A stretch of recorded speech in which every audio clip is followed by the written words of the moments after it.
Perkenalkan, saya Nimade Oktania Dianti dari Program Studi Administrasi Rumah Sakit Universitas Bali Internasional akan mempresentasikan konsep tentang stres untuk memenuhi tugas dari mata kuliah manajemen stres dan konflik.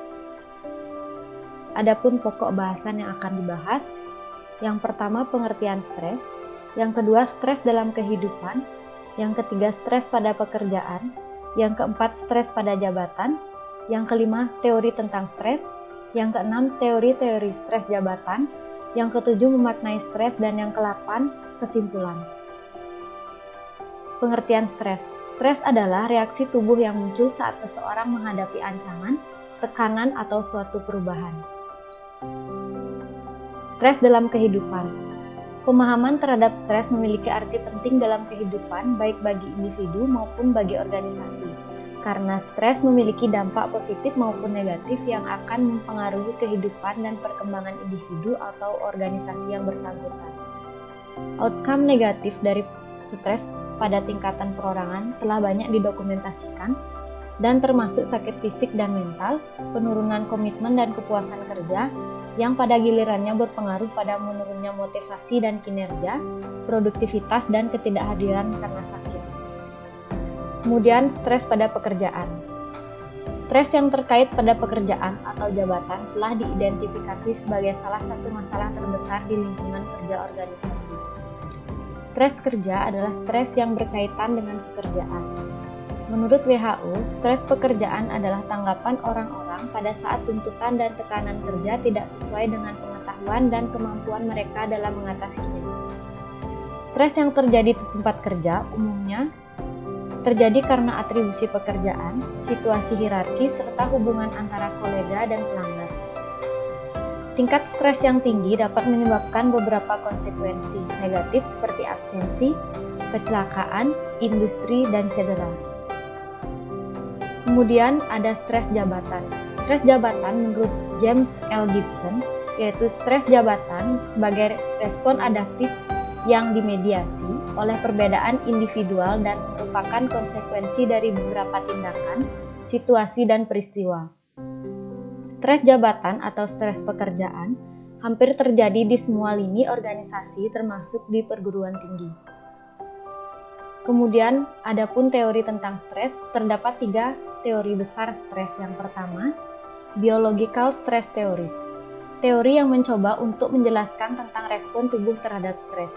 Yang kedua, psychological stress theories, berusaha untuk menjelaskan bagaimana kepribadian, ekspektasi, dan interpretasi terhadap suatu peristiwa sosial atau personal ke dalam situasi stressful. Yang ketiga, social stress theories, berusaha menjelaskan stres yang didasarkan pada konflik, kelompok, serta pendistribusian kekuatan dan kekayaan yang tidak merata. Kemudian, teori-teori stres yang pertama, psychological theory. Paradigma utama yang dijadikan dasar dalam memahami stres jabatan adalah model medis.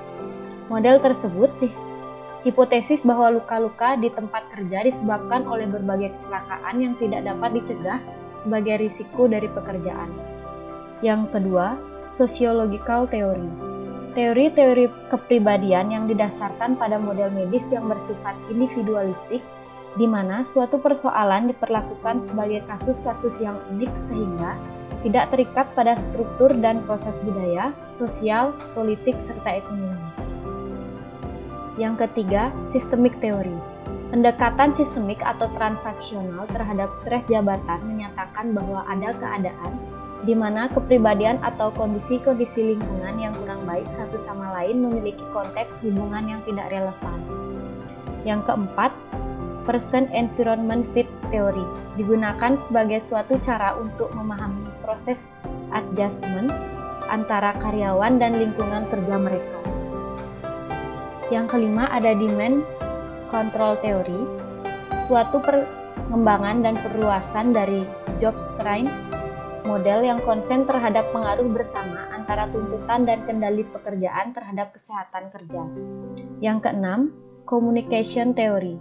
Teori ini memandang bahwa stres jabatan disebabkan oleh strategi komunikasi fungsional yang tidak berjalan semestinya sehingga menimbulkan distres. Yang ketujuh, dynamic equilibrium theory, suatu pendekatan yang inovatif dan terbaru untuk memahami stres jabatan adalah teori keseimbangan dinamis. Yang kedelapan, cybernetic and system theory, suatu ilmu pengetahuan tentang komunikasi serta pengendalian antara manusia dan mesin. Secara epistemologi, dalam konteks stres jabatan, sibernetik menjadi dasar terjadinya perubahan pribadi dan perubahan sosial dengan fokus pada proses mental. Kemudian ada memaknai tentang stres.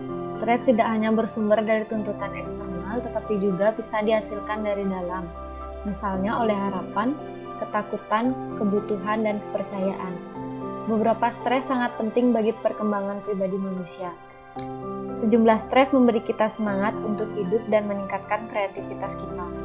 Penanggulangan stres yang berhasil akan memperbaiki kinerja sampai pada titik tertentu. Berikut kesimpulan dari materi, yaitu stres memiliki arti penting dalam kehidupan baik bagi individu maupun bagi organisasi. Karena stres memiliki dampak positif maupun negatif yang akan mempengaruhi kehidupan dan perkembangan individu atau organisasi yang bersangkutan. Stres yang terjadi di tempat kerja umumnya terjadi karena atribusi pekerjaan, situasi hierarki, serta hubungan antara kolega dengan pelanggan. Stres jabatan sebagai respon adaptif yang dimediasi oleh perbedaan individual dan merupakan konsekuensi dari beberapa tindakan, situasi, dan peristiwa. Terdapat 3 teori besar tentang stres, yaitu biological stress theories, psychological stress theories, dan social stress theories. Sekian presentasi dari saya. Mohon maaf jika ada salah perkataan, baik yang disengaja maupun yang tidak disengaja. Terima kasih.